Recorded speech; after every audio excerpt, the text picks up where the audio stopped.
Bonsoir à tous.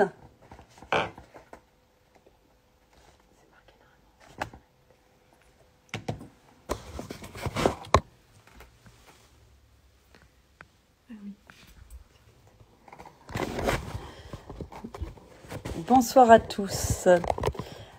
Alors, nous allons bientôt commencer. Je pense que certains sont en train d'arriver. Voilà. Coucou. C'est bon. Bonsoir. Je suis ravie de vous retrouver ce soir pour ce direct sur la médecine esthétique. Je pense que certains sont en train d'arriver. Voilà, ça arrive, ça arrive. La plupart d'entre vous doivent être en vacances. J'imagine le bruit de la mer, des coquillages, et certains à la montagne évidemment. Pour moi, le départ c'est le 7 août. Donc en attendant, un petit peu de travail et pour ce soir, la médecine esthétique. Donc, voilà, c'est bon, je pense que c'est bien. On y va. La médecine esthétique. En attendant, je vois certains là qui arrivent. Je tiens à faire un petit coucou à ma fille Alice qui a eu une petite fille il y a à peine une semaine. Un très grand bonheur pour moi évidemment. Donc je lui fais un gros coucou parce que je crois qu'elle me suit aussi. Voilà. Donc j'ai surtout hâte de les revoir évidemment. Voilà, donc ça y est, on commence. Alors, la médecine esthétique. La médecine esthétique est en pleine croissance. Elle est accessible de plus en plus à de plus en plus de personnes. Il faut quand même noter qu'il y a une réelle démocratisation de la médecine esthétique qui est de moins en moins taboue. La population vieillit et cherche à vieillir au mieux. Le bien vieillir, c'est la demande la plus courante que j'ai au cabinet. Alors, je tiens à dire à quel point, pour moi, l'approche personnalisée est essentielle dans la démarche de la médecine esthétique. Chaque visage est unique et à chaque patient, j'établis un plan de traitement. Ce plan de traitement, il est en fonction des souhaits que le patient me formule, de son budget, c'est une contrainte dont il faut tenir compte évidemment, et de sa morphologie. Je vois de plus en plus d'hommes pour les mêmes raisons. La demande la plus courante est d'avoir l'air moins fatigué, paraître plus jeune, plus dynamique. Et il est vrai que notre mode de vie dans la société actuelle accorde une grande place à l'image et que cette image va être un élément de motivation pour la médecine esthétique. Alors, en médecine esthétique, il y a plusieurs traitements. Les traitements les plus couramment utilisés, je vais vous donner l'ordre d'importance. Le traitement numéro 1 dans le monde est le traitement du Botox, l'injection de toxines botuliniques. Le traitement numéro 2, les injections d'acide hyaluronique. Le traitement numéro 3, les peelings. Et le traitement numéro 4, les lasers. Je pratique tous ces traitements au cabinet, couramment, et très souvent, il est intéressant d'associer ces différentes techniques pour une même personne pour un résultat encore plus beau. Au niveau, la combinaison des traitements potentialise l'effet de chaque technique, évidemment. Alors, pour démarrer, je vais vous parler du Botox, de la toxine botulinique. Ce traitement, très couramment demandé, concerne le traitement du haut du visage. Les indications vont être en fait 3 types de rides. Les rides du front, les rides les rides du lion ou rides de la glabelle entre les sourcils et les rides de la patte doigt. Ces trois indications sont parfaitement bien prises en charge par le Botox et apportent un effet de visage détendu, reposé, avec un lissage des rides et un regard qui est mis en valeur parce que le traitement ouvre le regard. Et il est évidemment très important de tenir compte du regard dans l'approche d'un visage pour mettre en valeur ce visage. Donc, à savoir que les contre-indications du traitement les plus courantes sont évidemment la femme enceinte et allaitante, comme pour tout médicament.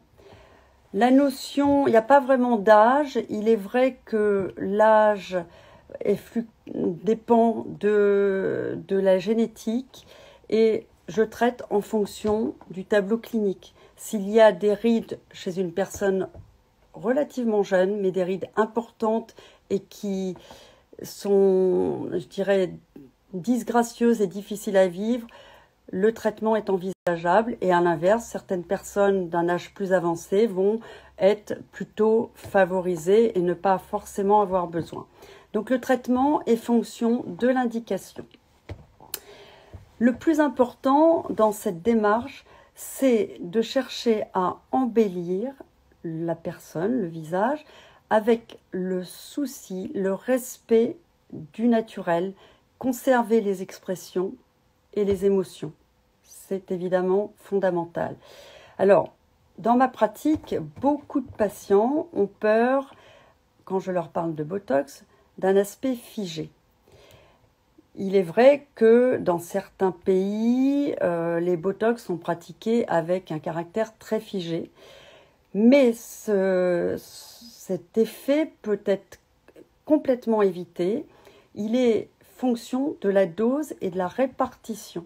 Donc la technique est fondamentale. Pour ma part, je cherche le naturel, donc surtout pas d'aspect figé et préservation, respect des expressions, des émotions. Très important. Alors, en pratique, il est important de savoir que les résultats ne sont pas du tout immédiats. Lorsque je vous injecte, il faut attendre en général quelques jours. On commence à voir le résultat bien souvent à partir du 3e jour, mais l'effet va progressivement s'installer au fil du temps. En général, l'effet total est obtenu en 15 jours. Donc, il est important de ne pas faire son Botox la veille d'un grand jour.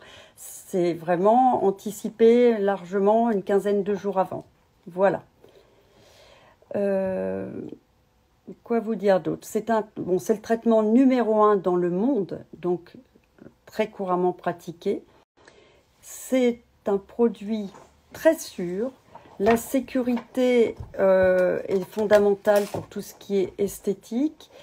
Et il faut savoir qu'on a plus de 20 ans de recul en esthétique pour le Botox. Et moi, j'injecte en particulier depuis 2002. Par ailleurs, en indication médicale, ce traitement a encore plus de recul, à savoir à peu près 40 ans, notamment en ophtalmologie, où les premières indications remontent à 1977 pour le strabisme, traitement du strabisme. Donc, on a un recul suffisant, la sécurité est vraiment complètement établie. Donc, ne soyez surtout pas préoccupés par cet aspect, il n'y a aucun problème. Par ailleurs, donc sécurité et surtout efficacité.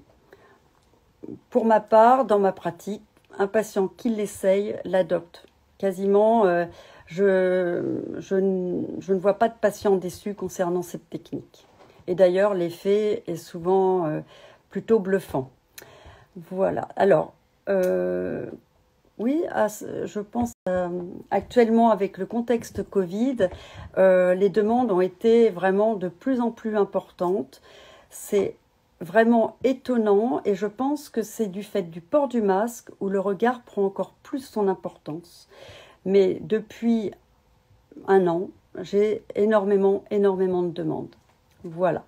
Donc, après ce traitement numéro 1, je vais vous parler du traitement numéro 2, l'acide hyaluronique, les injections d'acide hyaluronique. Alors, l'acide hyaluronique, c'est un constituant naturel de la peau. Il faut savoir que ce constituant a tendance à diminuer de plus en plus, et ce, à partir de 35-40 ans. D'où l'intérêt d'un apport d'acide hyaluronique pour compenser ces pertes. Alors, les indications, on a vu les indications pour le Botox qui concernent le haut du visage. L'acide hyaluronique, pour être schématique, c'est le bas du visage. Alors, les indications sont plus nombreuses puisqu'on va pouvoir traiter les cernes, les pommettes, vallées des larmes, les lèvres, les sillons nasogéniens, plis d'amertume, les rides autour de la bouche et surtout chez les fumeuses, fumeurs aussi, le menton, l'ovale et les tempes. Les techniques d'injection concernant l'acide hyaluronique ont énormément évolué ces dernières années. D'où l'importance pour moi de continuer à me former, d'être régulièrement en formation. D'ailleurs, il y a encore 3 semaines, j'étais à une formation organisée par un laboratoire réunissant des experts et cette formation est très enrichissante à chaque fois. Voilà, alors, comme pour le Botox, ce traitement s'adresse aussi bien aux hommes qu'aux femmes. Je vois aussi des patientes de plus en plus jeunes concernant l'acide hyaluronique, par exemple pour la demande concernant le traitement des lèvres. Je pense que c'est un peu une question de canon de beauté qui évolue. Alors, je suis très à l'écoute de tout ça. C'est important de satisfaire les patients. Mais je considère que si l'indication est trop excessive, je prends le temps de l'expliquer. Parce que pour moi, ce qui est important, c'est de préserver l'harmonie d'un visage. Et parfois, je sais dire non, ou je dirais bien, ou évoluer vers une petite correction légère, mais je ne vais jamais dans l'excès. Je pense que c'est important. Au niveau des produits d'acide hyaluronique, alors, il y a plusieurs produits. Ce qui est important en tant qu'expert, c'est de choisir le bon produit en fonction de l'indication. Et dans la mesure où chaque visage est unique, à partir de là, le plan de traitement étant établi, je choisirai tel ou tel type d'acide hyaluronique pour obtenir le meilleur effet. Les résultats en acide hyaluronique sont immédiats. Quand vous sortez, vous voyez tout de suite le bénéfice, contrairement au Botox où il faut attendre un petit peu. Mais ce bénéfice ne sera que meilleur, ce sera encore plus joli une bonne semaine après. Parce que juste après l'acte, il y a quand même une petite réaction due aux piqûres en elles-mêmes. Donc, vous attendre à quelques, disons, un recul d'une bonne semaine pour avoir un très beau résultat.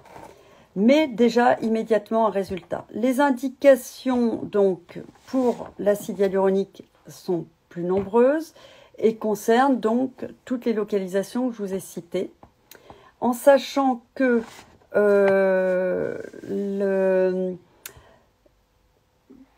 depuis, on va dire, depuis à peu près 20 ans, ces injections se pratiquent et que, comme pour le Botox, le produit est parfaitement sécurisé et efficace.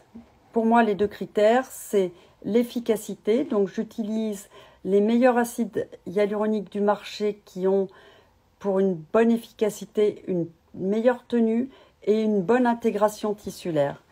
Et concernant la sécurité d'emploi, je pense que le recul du produit avec l'importance des études cliniques est fondamental, ce qui me permet de m'orienter vers des marques avec des produits qui nous fournissent tous ces éléments de sécurité.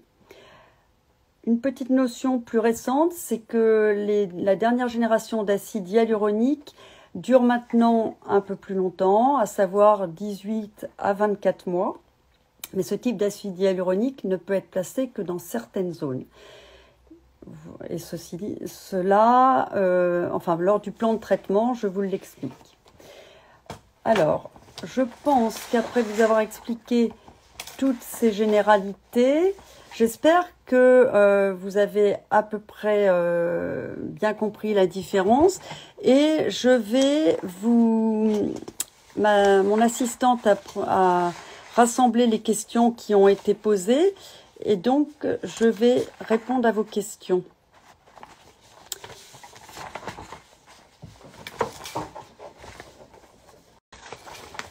Déjà, merci beaucoup à vous d'avoir pris le temps de m'écouter et de me poser toutes ces questions parce que l'intérêt de ce direct, c'est surtout ce que vous me permettez d'en faire. Donc, merci aussi à tous mes followers. Merci à vous. Donc, je commence par combien de temps dure un Botox? Martine d'Evreux me pose donc cette question. Alors, la durée d'action du Botox, c'est en moyenne 6 mois. Mais, selon les personnes, il y a des réponses différentes. Certaines personnes, c'est plus court et d'autres, c'est plus long.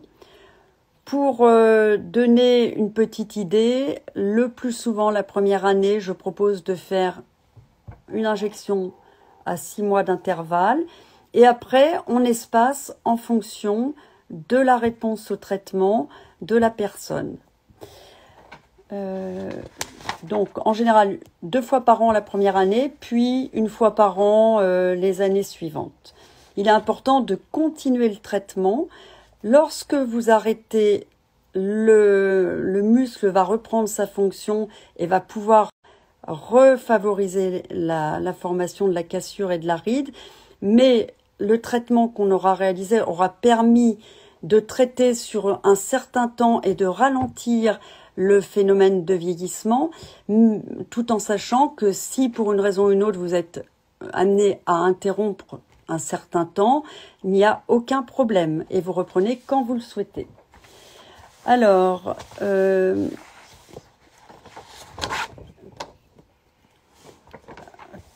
attendez, dans les questions, je pense qu'il y en a. Oui, puis-je aller au soleil après une séance de Botox? Me pose cette question Christine du Neubourg. Merci Christine pour la question.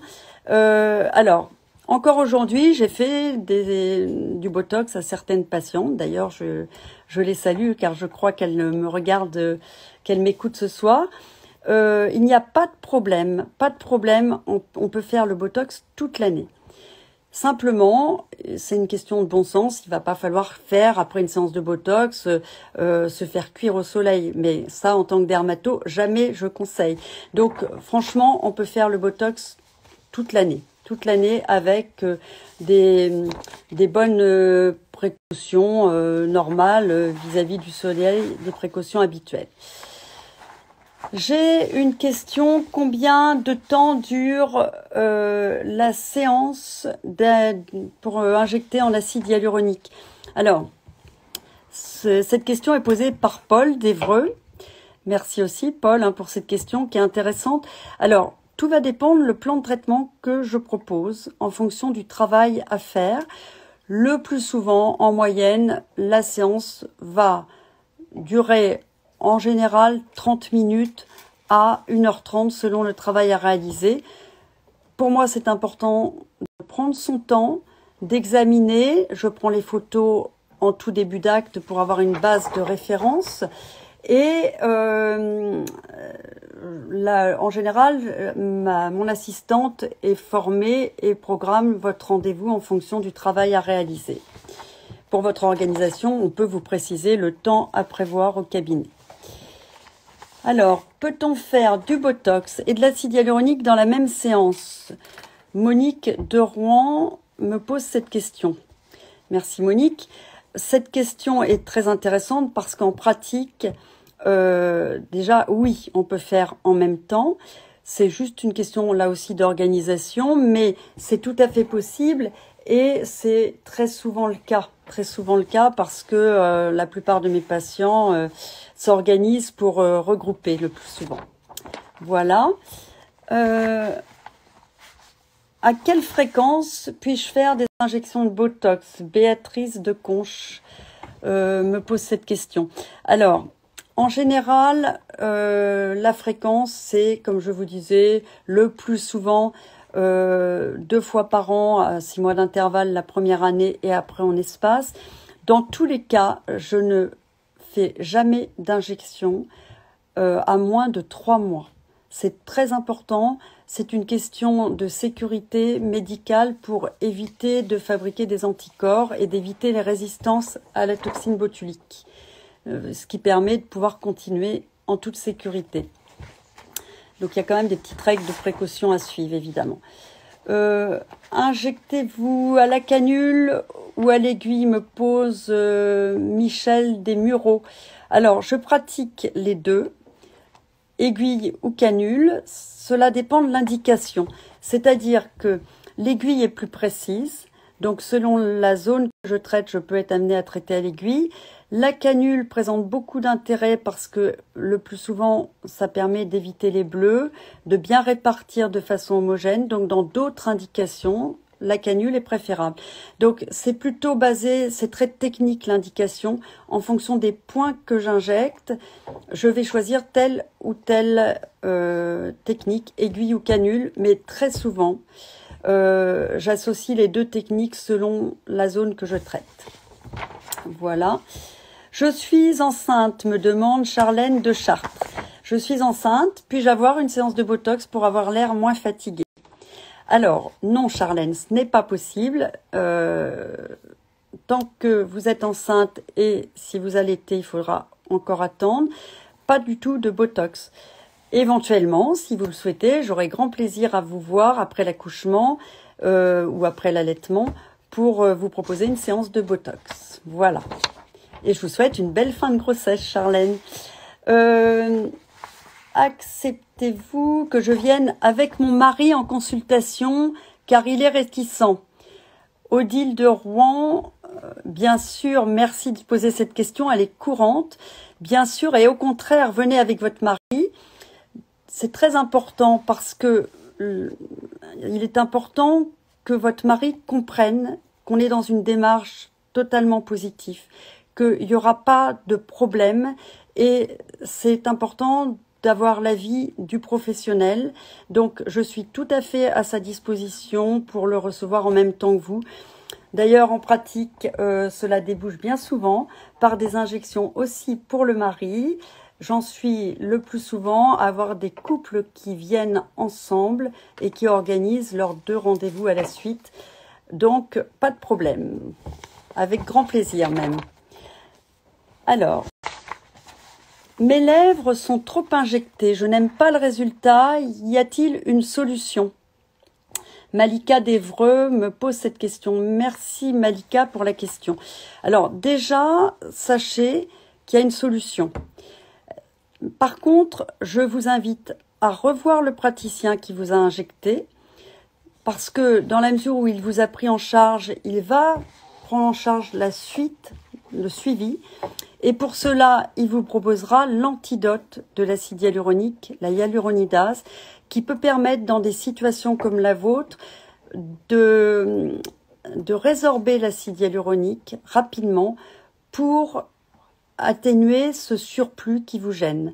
Donc, je vous incite à revoir le praticien qui vous a fait cette injection et il pourra certainement, avec cette technique, la hyaluronidase, vous satisfaire. Alors, encore une question. Combien coûte une séance de Botox? Pauline me pose cette question, Pauline d'Évreux. Alors, la séance de Botox coûte 380 € TTC. Ce montant correspond au coût global, évidemment, l'acte, le produit, pour les 3 localisations, parce que il est très important pour avoir un résultat naturel de savoir respecter un équilibre sur le visage, et il faut vraiment, comme je vous disais, le plus souvent traiter les 3 zones, le front, la patte d'oie et la ride du lion, pour harmoniser un résultat qui va être naturel et joli en dynamique faciale quand les gens s'expriment, c'est très important, et quand le visage est statique, évidemment aussi. Voilà. Donc, comment savoir s'il me faut 3 ou 4 seringues sur mon visage d'acide hyaluronique, hein. Magali Delaigle me pose cette question. Merci Magali, parce que cette question, je pense, beaucoup de patients se la posent.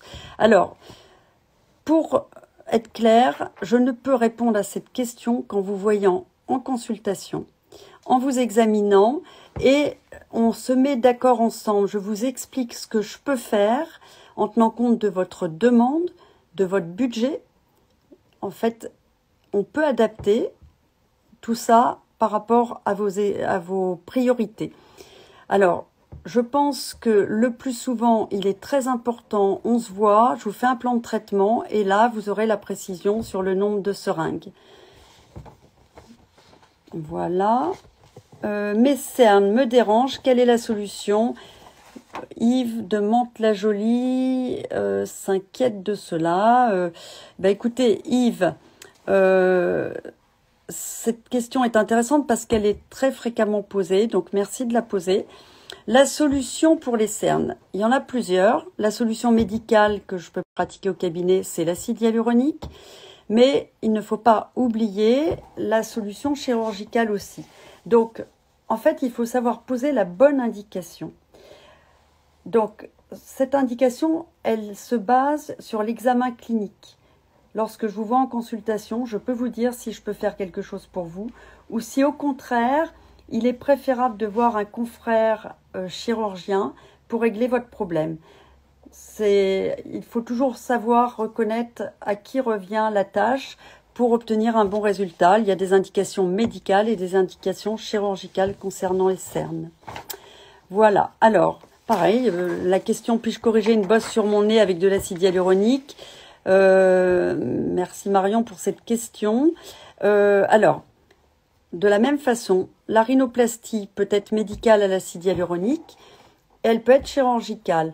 Il faut que chaque indication soit posée en fonction du tableau clinique. Le plus souvent, l'indication médicale par l'acide hyaluronique, c'est pour des petites corrections.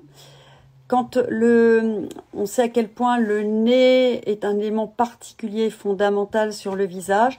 Donc, quand c'est du domaine du chirurgien, j'adresse à un spécialiste de la rhinoplastie chirurgicale. En fonction de votre cas précis, je saurais vous dire si ça relève de mes compétences ou de celles d'un confrère chirurgien. Ah oui, alors, oui, Madame Raïka, c'est ça, vient de poser la question. Vous ouvrirez le planning pour octobre. Quand? C'est ça, Karine? Oui, bien sûr, il est ouvert, hein. Il n'y a pas de souci. Pas de souci, vous pouvez appeler, il n'y a aucun problème pour prendre rendez-vous. Alors, voilà. Donc, pour conclure, j'espère que vous avez bien compris la différence entre l'acide hyaluronique et le Botox. Une petite question aussi, enfin, une question intéressante de Bernard, pardon, Raïka, c'est pas grave, sur la transpiration avec le Botox. Le Botox est très efficace dans les cas de transpiration excessive, invalidante, très gênante au niveau sous les bras. Donc je pratique cela couramment et ça marche très bien. En général, c'est 1 fois par an. C'est très efficace, on est tranquille toute l'année. Voilà, alors en conclusion, j'espère que vous avez j'espère avoir été assez clair. Pour les retardataires, vous pouvez regarder mon site internet avec j'ai pas mal détaillé toutes ces indications. Je communique aussi beaucoup sur Instagram. D'ailleurs, j'en profite pour remercier mes followers parce que c'est important pour moi d'être autant suivi. Cela me motive dans mon activité de voir tous ces followers. Merci à vous. Alors, une petite question qui m'est souvent posée concernant les photos avant-après. Je n'en mets pas parce que c'est une question de respect de la confidentialité et du secret médical. Par contre, lorsque je vous injecte, j'ai toujours la photo du départ et nous pouvons voir ensemble, ce qui permet d'être très objectif sur le résultat. Mais en général, même sans photo, les patients voient tout à fait l'effet des injections. L'important pour moi, et c'est une demande courante, c'est que ces injections, il y a un réel bénéfice, mais qu'autour de vous, personne ne devine que vous êtes injecté, tellement c'est naturel. Et ce genre d'objectif peut être facilement atteint maintenant avec les techniques utilisées. Alors, donc, je suis en vacances à partir du 7 août. Je suis à votre disposition à la rentrée pour vous recevoir. Je vous souhaite des bonnes vacances. Protégez-vous parce que, voilà, le masque est encore de rigueur. Donc, protégez-vous bien. Et n'oubliez pas, en tant que dermato, évidemment, la protection aussi, protection solaire. Donc, avec chapeau, crème solaire et lunettes. Voilà. Des très bonnes vacances à tous et au plaisir de vous revoir. Et merci à tous.